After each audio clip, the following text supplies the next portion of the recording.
Que bênção, bênção.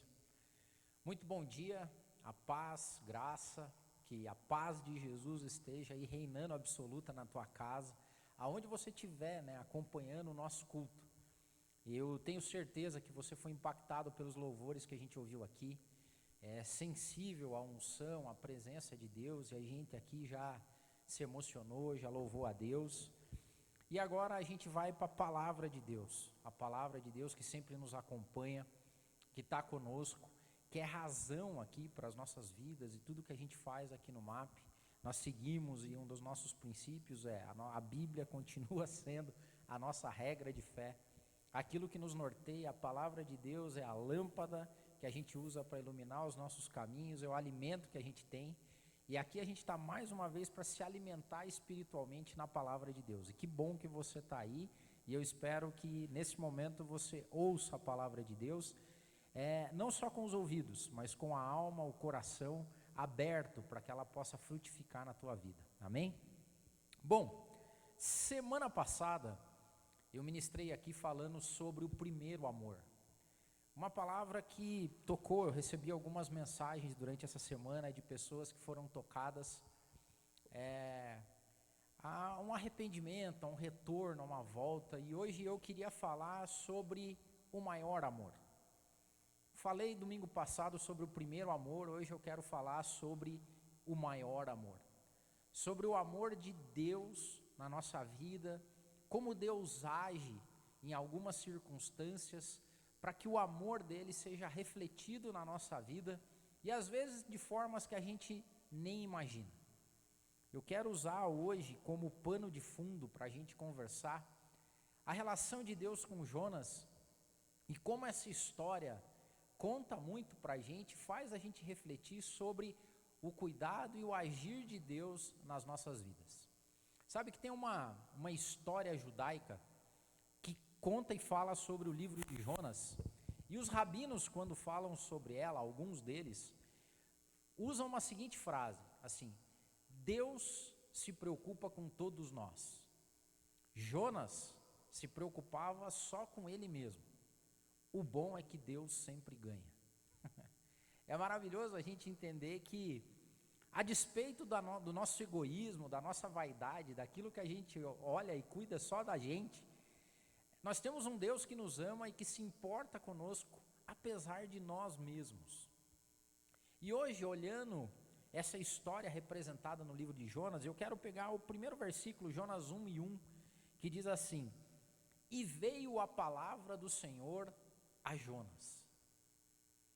A relação de Deus com uma pessoa, falando diretamente com ela, mas eu quero usar como pano de fundo como Deus usa diversas situações e maneiras para chamar a minha e a sua atenção. Como Deus move e se move para que eu e você sejamos tocados por Ele, de uma maneira amorosa. Às vezes você não entende, dá a impressão que você fala assim: não, isso não pode ser amor. Mas o ponto é que Deus nos ama, e eu queria te deixar bem claro essa mensagem: Deus te ama.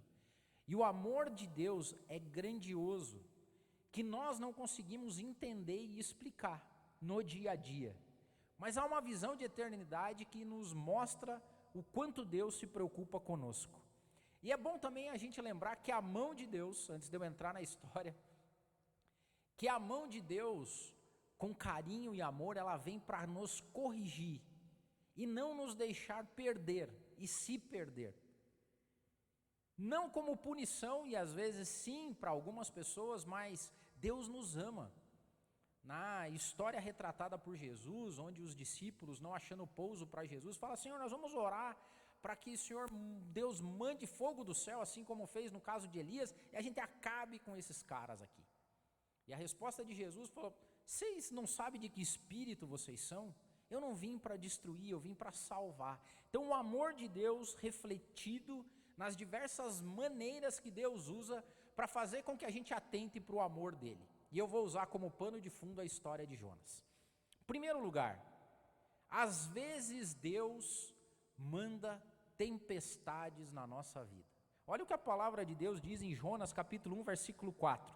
Mas o Senhor mandou ao mar um grande vento, E fez-se no mar uma forte tempestade, e o navio estava a ponto de se quebrar. C.S. Lewis já disse que a dor, o sofrimento, a adversidade é o megafone de Deus. Nada como uma boa dificuldade na minha e na sua vida para que Deus nos chame a atenção. No caso de Jonas, foi uma tempestade no meio do mar, que revirou o mar a ponto de balançar o navio e todo mundo se desesperar, vamos morrer aqui. O objetivo de Deus em aflições, em adversidades, é o despertamento. Quantas vezes Deus pode usar problemas, situações adversas, na minha e na sua vida, com o propósito único de nos despertar, de nos fazer acordar, de fazer nos chamar a atenção. E com Jonas aconteceu isso. Às vezes a gente não entende o amor e o carinho de Deus nas adversidades, na dor, no sofrimento. Mas a palavra de Deus, numa palavra que vem direto a Jonas, e em diversos outros casos, nos prova que Deus chama a atenção, corrige, através de adversidade prova pessoas que Ele ama. É difícil para quem é o objeto desse amor entender, mas o ponto é que Deus nos ama. E uma forma que Ele usa para nos mostrar isso, embora seja difícil entender, é que Deus vai fazer todo o possível para chamar a minha e a sua atenção. Entenda isso também. Deus vai fazer todo o possível para nos despertar e para chamar a nossa atenção. Seja do jeito que for, a adversidade é uma boa forma. A dificuldade, o desemprego, às vezes a solidão, às vezes o abandono, às vezes a traição de pessoas próximas. Mas Deus nos chacoalha, Deus nos balança para que isso aconteça. Qual é a adversidade que eu estou passando? Como é que as coisas reagem? Para Jonas foi a tempestade no mar. E tempestade fala de tribulação mesmo, de dificuldade a ponto de tribular a sua alma, de deixar ela inquieta. Quem disse isso foi Patrick Fairbairn, fala assim, é o despertar. A aflição muitas vezes é a forma que Deus usa para nos despertar. E eu quero dizer nessa manhã que Deus quer te despertar para o amor dEle. Sabe qual é a outra forma que Deus pode usar, a maneira que Deus usa para mostrar e chamar a atenção dEle, do amor que Ele tem por nós? Ele toca pessoas ao nosso redor para fazer com que isso aconteça. A palavra de Deus em Jonas capítulo 1, versículo 5 diz assim, então temeram os marinheiros e clamavam cada um ao seu Deus e lançaram ao mar as cargas que estavam no navio para aliviarem o seu peso. Jonas, porém, desceu ao porão do navio e, tendo deitado, se dormia um sono profundo. A nossa resistência em se voltar para Deus, a nossa resistência, o nosso sono profundo, às vezes, e entender o quanto Deus nos ama, assim como era no caso de Jonas, às vezes incomoda as pessoas ao redor, ao nosso redor. Às vezes você não entende por que pessoas ao meu redor não têm paz. E se talvez eu dissesse que primeiro a paz tem que chegar na sua vida, para que depois essa paz se expanda e rodeie as pessoas que estão ao teu redor, e não o inverso. É difícil entender o objeto do amor de Deus no nosso coração, quando Deus usa pessoas ao nosso redor, para sofrer ao nosso redor, para que Ele nos chame a atenção. Por mais que você não entenda, eu quero dizer nessa manhã que Deus vai fazer de tudo para chamar a tua atenção. Às vezes com o sofrimento de pessoas próximas. Você fala, pô, Deus, você está sendo um mensageiro do apocalipse. Não, eu estou querendo te dizer e abrir os seus olhos para uma forma que Deus usa de nos chamar a atenção. Você sabe que eu vivi quando criança a doença da minha avó materna. E durante muito tempo eu vi a minha mãe, as minhas tias, cuidando da minha avó. A avó ficou durante muito tempo num estado vegetativo em cima de uma cama, anos. E eu lembro que quando ela estava no interior, existia um tio nosso, que também já é falecido, Mas esse meu tio tinha se desviado dos caminhos do Senhor, vivia uma vida totalmente fora, e uma vida difícil, sem atentar para Deus. E a vida da minha avó, o sofrimento da minha avó foi um motivo de retorno do meu tio para os caminhos do Senhor. Deus usou uma pessoa que sofria ao redor dele para que o coração dele fosse tocado. Quantas vezes Deus usa o sofrimento, olha só, preste atenção, quantas vezes Deus usa o sofrimento do filho para que o pai seja tocado. Quantas vezes Deus usa o sofrimento do pai para que o filho seja tocado. Quantas vezes Deus usa o sofrimento da mãe, de algum familiar próximo, de pessoas ao seu redor, para que você seja tocado. E daí você fala assim, mas esse é um Deus maldoso, que vai usar o sofrimento de outras pessoas para me tocar. O ponto é que Deus não pensa da maneira que a gente pensa. A Bíblia fala que leves e momentâneas tribulações produzem peso de glória. E pessoas a serviço de Deus, para que outras sejam alcançadas. Tem grande conta com Deus, porque é um trabalho que é feito e um projeto que é feito por Deus para alcançar tal pessoa. Marinheiros, descrentes, sofrendo porque Deus queria falar com uma pessoa. Quantas vezes esse meio ou o teu entorno sofre por sua causa? Ah, mas porque Deus está me punindo? Não, simplesmente porque você não entendeu que Deus está tentando chamar a sua atenção, porque Ele te ama. E isso me leva ao terceiro ponto, que é Deus usando pessoas ao seu redor, não o sofrimento delas para te tocar, mas pessoas ao teu redor para te questionar. Porque Jonas 1:6 diz assim, e o mestre do navio chegou-se a Jonas e disse, que você tem, seu dorminhoco? Levanta-te e clama ao teu Deus, e talvez assim ele se lembre de nós para que a gente não pereça. Deus usa pessoas ao nosso redor para lembrar do quanto que Ele se importa com a gente. Deus usa pessoas descrentes, Deus usa pessoas fora do plano às vezes, mas para falar comigo e com você. Eu tenho uma história curiosa que aconteceu comigo. Eu também, quando era jovem, durante um tempo desviado dos caminhos do Senhor, fazendo tudo que eu bem entendia e queria. E certa vez um amigo meu que era roqueiro me chamou para ir para a casa dele para a gente ouvir discos de rock rodados ao contrário, certo? Ele falou, não, cara, a gente ouve a voz do demônio, é maravilhoso. Amigo, né? Eu não estava nem aí com nada, falei, pô, vamos nessa, vamos lá. Chegando na casa dele, eu descobri que a mãe dele, a família dele estavam ligados com práticas não muito legais, assim. Por exemplo, tinha uma casinha onde tinha um cachorro com formato de demônio e várias velas lá dentro. E quando eu cheguei lá, minha primeira reação foi, o sangue de Jesus tem poder. E arrepiei todo. Mas o ponto é que a gente ficou naquela folia e ouve disco de rock ao contrário, e bebe, e fuma, e faz de tudo um pouco. E lá pelas tantas, a mãe desse meu amigo chegou, e eu vi que ela me olhava estranho já.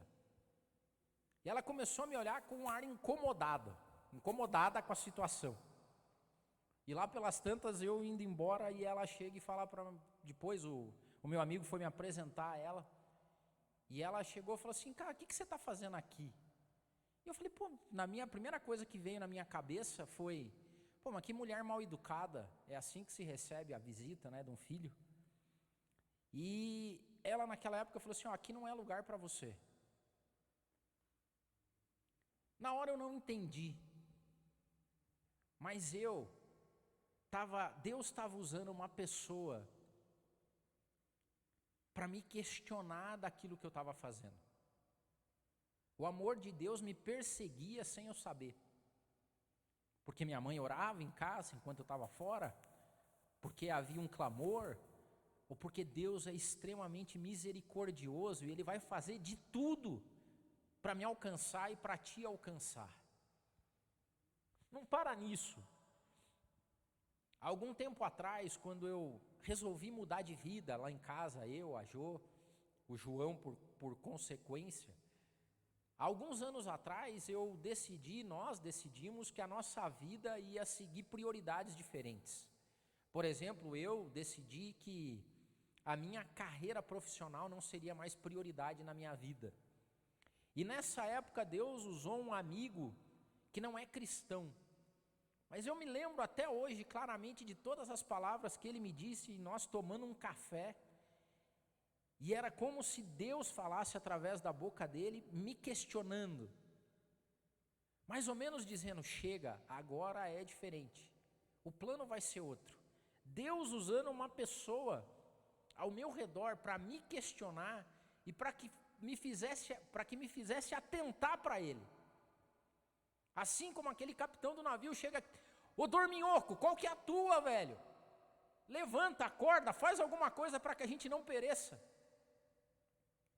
Deus usa pessoas ao nosso redor para nos questionar, para nos alertar. Deus usa pessoas para relembrar a gente de que Ele está conosco, de que Ele nos olha, que o amor dEle nos persegue. Isso é maravilhoso. E recentemente eu ouvia um testemunho, eu lia na verdade um testemunho de uma pessoa que também estava na mesma situação, longe dos caminhos, fazendo um pouco de Deus. E ele convidou um amigo para ir num casamento, o casamento da família dele. E chegando lá, casamento posto, o pastor fez um sermão maravilhoso de casamento, um casamento cristão cheio de amor, de Espírito de Deus. E esse meu amigo tinha levado um amigo dele. Quantas vezes eu já fiz isso também, né? Assim, porque eu não aguento a galera, não aguentava a galera, falava assim, pô, vou levar um amigo comigo, pelo menos eu não... E o amigo dele, cara, foi tocado na festa de casamento. E os dois saíram do casamento para ir para a balada e estão indo lá e de repente o amigo começa a conversar com ele. Fala assim, cara, o que acontece lá naquele casamento? Eu não sei, eu senti uma coisa diferente lá. As pessoas me pareciam diferentes. Elas tinham um brilho nos rostos diferentes, nos olhos diferentes. E ele falou assim, o que tem? E o amigo chega e fala assim, não, eles são cristãos. E olha só o que esse outro amigo respondeu para ele, não pode ser isso, porque você é cristão e eu não sinto isso em você. E ele, relatando aquele testemunho, que diz que naquele momento, Deus usou o amigo dele para falar assim, eu te quero de volta. E ele disse que parou o carro, não foi mais para a balada, e daquele dia em diante ele voltou e retornou aos caminhos de Deus, e a entregar novamente a sua vida a Deus. O amor de Deus perseguiu, e Deus usou o amigo que foi convidado para uma festa de casamento, para questionar ele, falar assim, engraçado, você fala que é cristão, mas eu não sinto em você o que eu senti naquelas pessoas naquele casamento. E Deus usa isso. Deus põe pessoas à prova ao seu redor para provar que Ele te ama. Deus usa pessoas fora do contexto para lembrar você que Ele te ama. Que o maior amor dEle, dedicado à tua pessoa, vai fazer com que você seja impactado ao seu redor, de toda forma e jeito. E Deus quer dizer, eu te amo, vou te perseguir, vou ir atrás de você e vou usar todo o cenário, tempestade, tribulação, pessoas, sofrimento ao teu redor, vou usar pessoas para te questionar, para dizer única e simplesmente que eu te amo e eu vou te perseguir. É maravilhoso isso, mas a gente, quando é o alvo desse amor, às vezes não entende, como Jonas não entendia. Que Deus carrasco é esse? Que Deus que manipula? Que Deus que usa todo o entorno para quê? Para dizer que me ama? Isso é amor de verdade? Deus usa a mão forte dele para nos corrigir, para que a gente não se perca. É difícil na visão de filho e na nossa visão entender o quanto Deus nos incomoda para dizer que nos ama. Mas foi isso que aconteceu. Outra coisa, Deus expõe a nossa desobediência. A palavra de Deus em Jonas 1, versículos 7 e 8 diz assim: e diziam cada um ao seu companheiro, vinde e lancemos sortes para que a gente saiba por que causa nos sobreveio esse mal. E lançaram sortes, e a sorte caiu sobre Jonas. Então lhe disseram: declara-nos agora por causa de quem nos sobreveio esse mal. Que ocupação é a tua? De onde você vem? Qual que é a tua terra? Que povo é o seu? É interessante notar como aquele bando de pessoas descrentes que não tinham o mesmo Deus de Jonas se ligam que ele era o culpado. Eu e você, a gente tem cara de culpado, meu amigo, eu vou dizer para você. E Deus nos faz passar vergonha para provar que Ele nos ama. Jonas foi confrontado, passou uma vergonha danada. É triste, mas Deus faz isso porque nos ama. É triste e maravilhoso ao mesmo tempo. Eu louvo a Deus por esse amor que nos persegue, que nos incomoda, que nos envergonha. E veio a palavra de Deus a Jonas, e vem a palavra de Deus a você. Até quando você vai ficar passando vergonha no meio de pessoas que sabem que você é salva, que sabem que você tem relação com Deus, que sabem que Deus te ama e que você tem coisas para tratar com Ele? Eu já passei muita vergonha e louvo a Deus por isso. Eu brinco que tem gente que não sabe nem pecar direito. Cara, tem umas pessoas que não adianta você querer, porque você não sabe, porque você passa vergonha, porque não é teu métier, porque não é o teu lugar, porque Deus te tem em outra conta, te quer de um jeito diferente. Era Jonas passando vergonha na frente dos marinheiros, até o ponto que ele chega: ora aí para o teu Deus, por favor, porque é esse negócio aqui, é a tua relação com o teu Deus que está prejudicando todo o nosso entorno aqui. Quantas vezes o pessoal lá no teu trabalho está sendo prejudicado pela tua falta de fé, pelo teu descompromisso com o amor que Deus tem por você? É triste isso. Deus faz isso porque Ele nos ama. É difícil a gente entender, mas é maravilhoso quando você se deixa ser amado. É maravilhoso quando você entende que Deus está te perseguindo. Você sabe que essa é a oração que eu faço para o meu filho. Nos momentos que eu paro para orar pelo João, a oração que eu faço para ele é: Senhor, persiga ele, incomode ele, envergonhe ele se for necessário, mas persiga. Assim foi comigo e assim é com você também. E hoje eu quero dizer para que fichas caiam na tua vida, para que se você retorne, se deixe ser amado. Você vai bater cabeça. Você vai bater cabeça. E tem alguns momentos que Deus nos toca fisicamente. A palavra de Deus escrita em Jonas é: e levantaram Jonas e lançaram ele no mar. Jogaram o cara no mar, velho. Aí era situação de morte clara. É Deus pesando a mão com amor. Daí, Adildo, você quer dizer então, veja bem, você está dizendo que doenças vêm à nossa vida e é maldição? Não, eu estou dizendo que algumas doenças e alguns toques físicos acontecem na nossa vida para que Deus prove que nos ama. É difícil você entender. Tem 3 fontes de mal na nossa vida: mal, percalço ou tribulação. Uma é a que eu e você causamos por nós mesmos. Por exemplo, eu estou passando dores absurdas no meu ciático. Foi Deus que colocou isso aí, Adildo? Não, foram anos de gordura, não exercício físico, dormindo de qualquer jeito, fazendo tudo errado. Meu ciático gritou: vou colocar a culpa em Deus? Não, culpa pura e exclusiva minha. Outros casos é enviado, é um inimigo. E nesses casos a gente ora em nome de Jesus, pelo poder que há no nome e no sangue de Jesus, e expulsa e está tranquilo. Agora tem algumas coisas que são Deus que traz para a nossa vida. Assim como foi com Paulo, um espinho na carne. Não adianta orar, Paulo. Não adianta orar, nesse momento a minha graça te basta. Não vou tirar, fui eu que coloquei o espinho aí. Às vezes Deus pesa a mão e coloca algumas coisas na nossa vida para provar o quanto que Ele nos ama, para buscar a gente, para trazer, para causar sofrimento E é um megafone, como disse C.S. Lewis, é um megafone de Deus. Volta para mim, filho. Olha aqui, eu estou aqui, sou eu que faço, sou eu que ponho, sou eu que tiro, sou eu que curo, sou eu que causo também a doença. Mas com amor, porque Deus não se importa com esse momento passageiro, de que adianta a gente ganhar o mundo inteiro e perder a nossa alma, e o que Deus está preocupado é com a minha, com a sua alma e com a eternidade. E se preciso for, Ele vai deixar a gente sofrendo durante essa vida, para provar o quanto nos ama. Para nós que somos o alvo do amor, às vezes não entendemos, mas se deixe ser amado.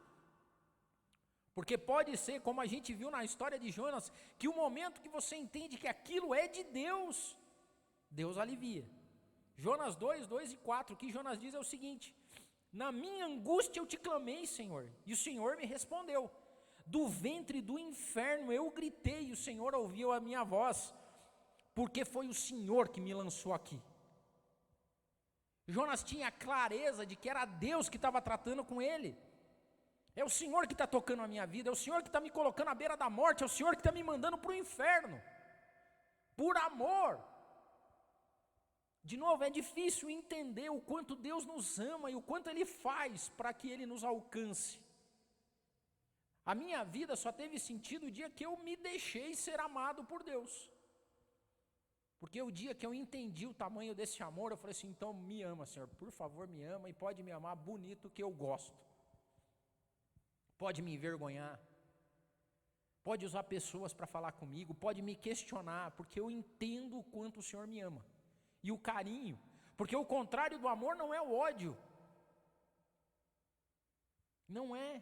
O contrário do amor é o abandono. Não faz mais, faz o que você quiser, já não importa para mim. Enquanto Deus está falando conosco, seja através da dor, do sofrimento, da adversidade, de tudo, Ele está dizendo para mim e para você: eu te amo, eu me preocupo com você, o meu amor te persegue. É maravilhoso isso. Deus nos chama a atenção, por quê? Porque Ele quer que nós estejamos em Sua presença continuamente. Deus queria Jonas dentro do plano dEle, da forma dEle. Deus queria Jonas cumprindo propósitos. Deus tem propósitos para mim e para a sua vida, e esses propósitos são de bem, não de mal. Mas enquanto eu e você não nos deixarmos ser amados por Deus, em tudo o que significa esse amor, na inteireza desse amor que nos abraça em tudo que nós somos, em tudo que nós passamos, em tudo que nós sofremos, a gente jamais vai entender e vai viver bem aqui. Porque é como Paulo, que quando entende o tamanho desse amor, Paulo fala: agora, bicho, eu já estou escolado. Agora, se eu estiver no hospital, eu estou de boa, porque Deus está me amando lá no hospital. Se eu estiver desempregado, estou de boa, porque eu sei que Deus tem plano comigo, e aquele desemprego tem alguma coisa para falar comigo. E eu não vou deixar pessoas sofrerem ao meu redor por inconstância minha, ou por eu não me deixar ser amado. Se deixe ser amado por Deus e veja a sua casa ser transformada. Veja esposo, filho, amigos, trabalho serem transformados pelo tamanho do amor de Deus que existe na tua vida. Deus deseja que eu e você tenhamos ciência do nosso pecado. Quando Jonas estava errado, falou assim: eu vou falar para você entender que você está no lugar que eu não quero. Você está vivendo a vida que eu não quero. Você está fazendo as coisas e os projetos que eu não quero, então vai ser aqui. Por quê? Porque eu te amo. Ou dificuldade que a gente tem de entender o amor de Deus. Porque Deus nos quer submissos a Ele. Quando Jesus sobe o monte e vê Jerusalém, Ele chora. Jesus diz o seguinte: eu choro porque vocês não entenderam a visitação que veio para vocês. Como eu queria ter vocês debaixo das minhas asas, mas vocês não deixam. Como Deus queria e quer nos ter sobre as asas dEle, sob as asas dEle, ali ó, a sombra do Altíssimo, ou lugar bom para morar, ou lugar bom para viver, a sombra de Deus. Que a sombra de Deus seja realidade na minha e na sua vida. Se deixe ser amado por Deus, o amor maior. Esse domingo de manhã, a minha palavra para você que está me assistindo, ou outro qualquer lugar que essa palavra alcançar, se deixe ser amado. Não há nada melhor nessa vida de que você se entregar a Deus. Você fala assim: ah, Senhor, o Senhor me ganhou. Não resisto mais. Me ame. É maravilhoso isso. É maravilhoso. Isso podia ser oração aqui de manhã, né? Você podia fechar os seus olhos aí e falar: Senhor, eu me rendo. Me ame. Senhor, eu me rendo. Mas me ame muito. Pode me amar que eu deixo. Pode me amar que eu deixo, Senhor. Que maravilha é sentir o amor e o cuidado de Deus. Deus espera de mim e de você reconhecimento e arrependimento. Como a minha vida tem sido boa. Você fala assim: Adeildo, mas não tem dificuldade? Cara, tem. Dor do ciático é a mínima às vezes. A gente vive um monte de dificuldade, de desafio. Mas quando você está à sombra do Altíssimo, sabendo que você está sendo amado por Ele, você tem a plena convicção de que não há nada que me separe desse amor e de deixar ser amado. Nem a profundeza das águas, nem o calor do fogo, não há nada no mais altos céus, nem no mais baixo. Não há nada entre homens, anjos, que possa ser feito para me separar desse amor. O dia que você entende isso, o dia que você entende o tamanho desse negócio, o dia que você entende o tamanho do Deus que te vê e quer te amar, e você está aí dando cabeçada, sendo envergonhado, com cara de culpado, se lance hoje nos braços de Deus, se renda a Deus. Tem algumas formas da gente encarar o que a gente está vivendo hoje, e eu já falei isso aqui e vou repetir. Eu fico triste às vezes, porque a galera não consegue entender o que se passa no mundo e na humanidade pela perspectiva do amor de Deus. Então é mais ou menos assim, a galera ama aí colocar esses memes, que porque mexeram com Deus, agora Deus mandou pandemia, porque blasfemaram de Deus, agora acabou o carnaval e não sei o que lá. Cara, tem uma outra ótica de você olhar o que está se passando. Uma é você olhar isso com ar de punição, de castigo. A outra é você tentar olhar tudo o que se passa pela ótica de um Deus apaixonado e amoroso, que faz de tudo para nos chamar a atenção. E quando eu falo de tudo e todos, eu volto no início da mensagem, que os rabinos diziam o seguinte: Deus se preocupa com todo mundo. Jonas se preocupava só com ele. O bom é que Deus sempre ganha. Deus olha talvez para a humanidade, para esse afastamento, e Deus move o universo, move a terra, céu, natureza, para nos chamar a atenção para o amor dele. Quando a gente tem essa perspectiva de vida, você vive bem, mesmo em meio a uma loucura como a gente está passando. Tem problemas, tem tristeza, a gente chora com quem chora, a gente dá os pulos, a gente faz teste, a gente usa máscara. Mas quando você sobe um pouco na perspectiva divina, você fala assim: obrigado, Pai, eu vou me deixar ser amado em todo o seu plano, eu vou me deixar ser cuidado, eu vou me deixar porque o Senhor se preocupa com a minha alma na eternidade, não só com o meu corpício aqui nessa terra. O Senhor é maravilhoso, e eu me rendo ao Senhor e eu me deixo ser amado. Me ame, Pai. Me ame e persiga aqueles que eu amo. Não deixe ninguém se perder. Que bom é que o dia que o Senhor envergonha a gente, porque o Senhor nos ama.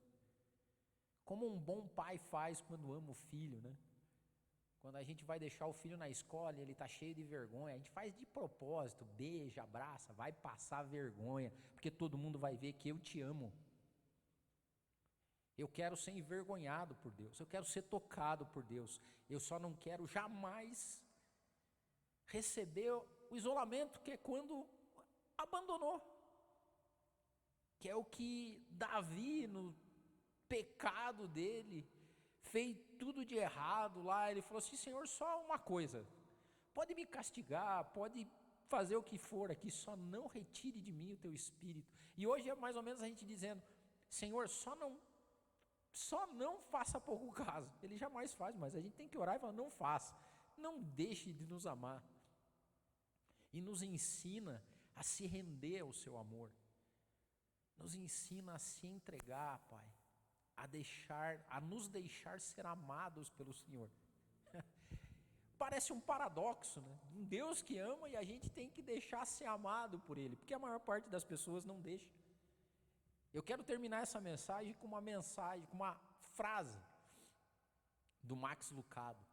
O Max Lucado tem uma vocação e um dom maravilhoso de transformar todas as pequenas coisas da vida em grandes atos divinos.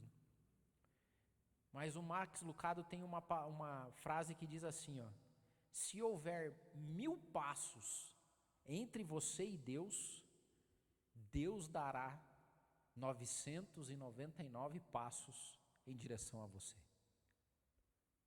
Se houverem 999 passos, não, se houver 1000 passos entre você e Deus, Deus dará 999 passos na sua direção.